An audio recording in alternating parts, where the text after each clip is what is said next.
driving up to the hunting lease today to get some stuff prepared for field day, which is next weekend. It's actually a week from today that I'll be driving up to the lease to start the field day weekend. Going up Thursday. Today's Thursday. It's Thursday the weekend, the week before field day weekend. I thought I'd do a short vlog video and find out, just kind of document and catalog some things that I'll be doing here at the hunting lease.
Here we are, and it's time to mow the deer camp.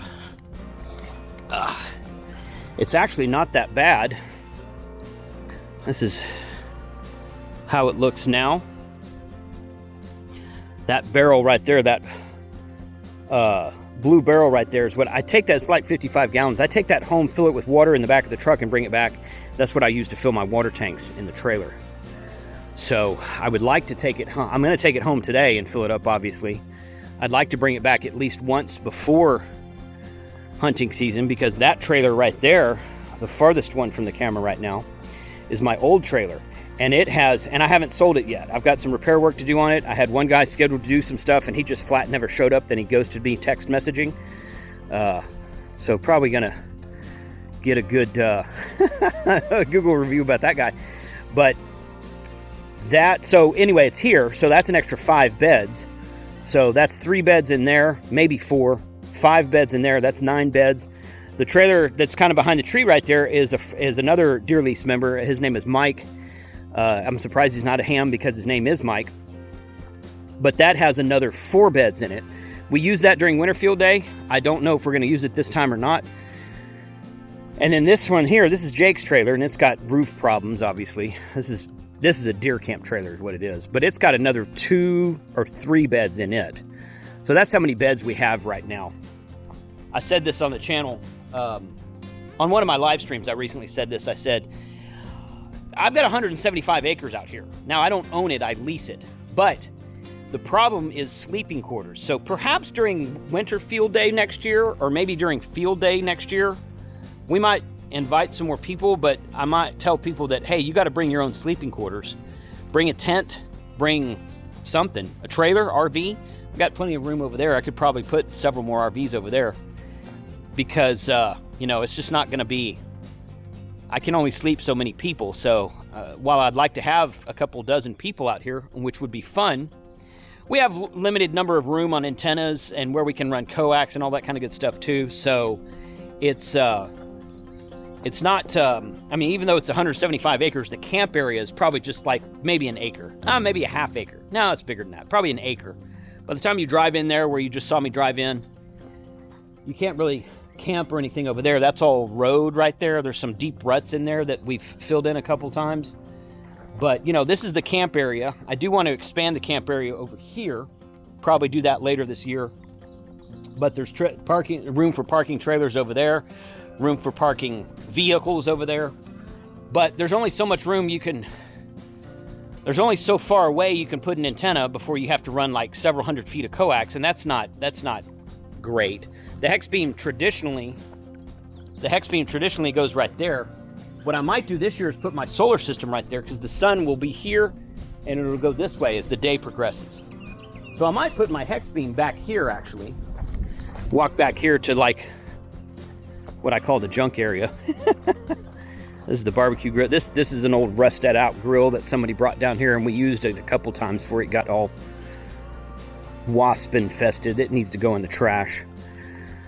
That's an old trailer that used to be out here that one guy was going to rebuild, and he didn't do it, so he tore it apart, and we burned everything that was burnable. So that needs to go in the trash. I'm slowly but surely taking pieces of that home and putting them in my trash at home. This is a push-up pole that I have that I want to mount to this building here. Actually, that push-up pole is the old one. That push-up pole there is the new one. And I want to mount my Ed Fong antenna on top of that and then raise it up. That'll go up 20 or 30 feet. But right here might be, I've got to figure out the trees here, figure out how I can get it. But if I put my hex beam right here and put it up like that, I might have room to do that back here. And then I wouldn't have to worry about walking through the hex beam over there, which is where we normally put it. So I'm gonna have to measure and everything. If we have to do some tree trimming, that's totally fine. Nobody cares about that. So anyway, preparations for field day next weekend. A week from today is when I'll be traveling out here, starting to set up camp and getting antennas ready. Well, not getting antennas ready, but I've got 2 or 3 videos to do for this, for different stuff that we're gonna use at field day. Want to do those videos Thursday and Friday. And then we'll set up our antennas Friday afternoon, get ready for field day on Saturday.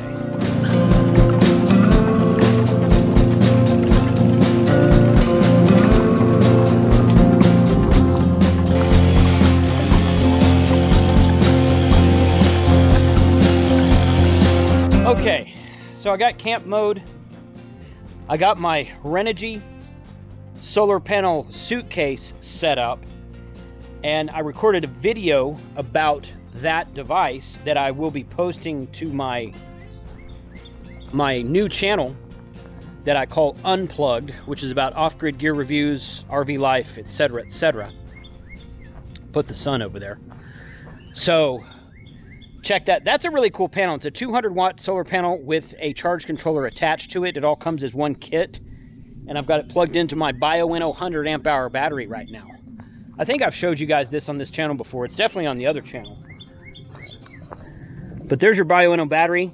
Special thanks to Kevin at BioEnno for sending me that. And here's the panel. It's currently pulling in 13.1 volts at 2 amps an hour, or at 2 amps right now. And the reason is that the sun is behind the clouds right there. So that's right. It was pulling in about 4.5 amps a minute ago. It's 200-watt panel, so technically it should be able to pull in 10 to 11 amps. I used it last weekend at Cedar Creek Lake, and I was getting between 9 and 10 amps out of it when the sun was completely out from behind the clouds. So it's doing what it's supposed to do. I just need to wait for the sun to come out, which is fine. So also my fridge is running. It's running my fridge right now. So the battery's running the fridge, and the solar panel is keeping the battery charged. I gotta make sure there's no cows on this place right now, because the landowner, he runs cows on here, but I think he takes them off by this time of the year because of heat. But I want to leave that out and leave that fridge running until next week when I come back and just see how it does.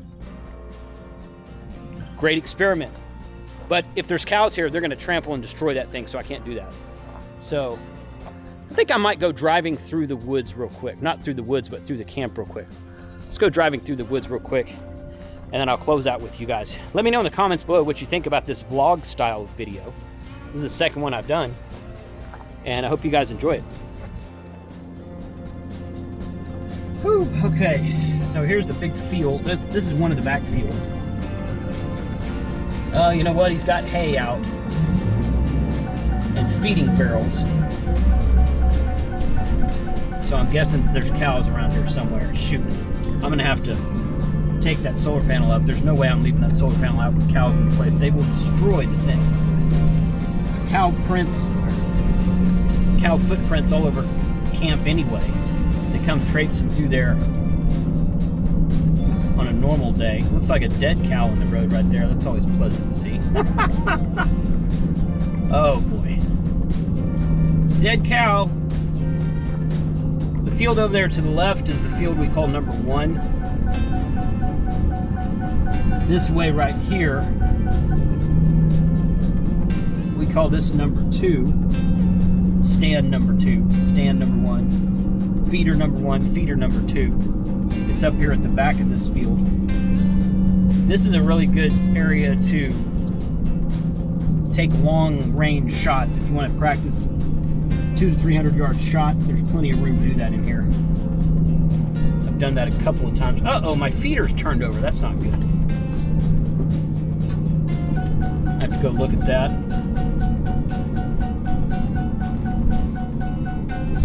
This field over here to the right is what we call 2.5. Used to be a feeder over there, but there's not anymore. I'm not seeing any cows on the property though. He's got hay out here, so I kind of think there's something out here. He might have just taken them off. He might have just removed them because the weather started to get hot a few days ago. Really hot. Texas hot a few days ago, I should say. You know what knocked that feeder over? It might be cows or it might be hogs that knocked that feeder over. Show the pond. Oh, that feeder's knocked over too. What the heck, man? I bet those stupid cows are knocking those feeders over. After that corn, they brush up against the feeder, and because the feeder throws corn every day, twice a day.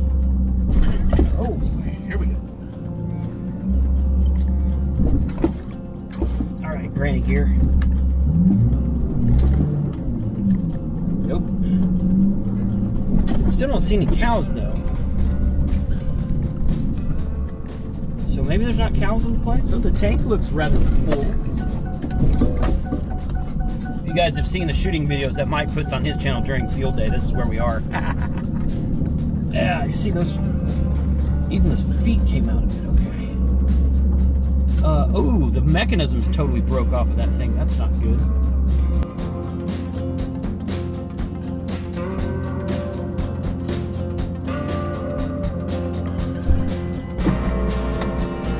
There is no point to setting that back up just to have it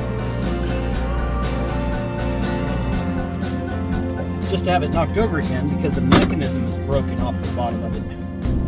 So I'm glad I got this shot. Okay, so you guys see this, hopefully you see that deer stand right there. That's the deer stand we call number 2. And there's a small hill in front of it right there. I have a plan for that hill.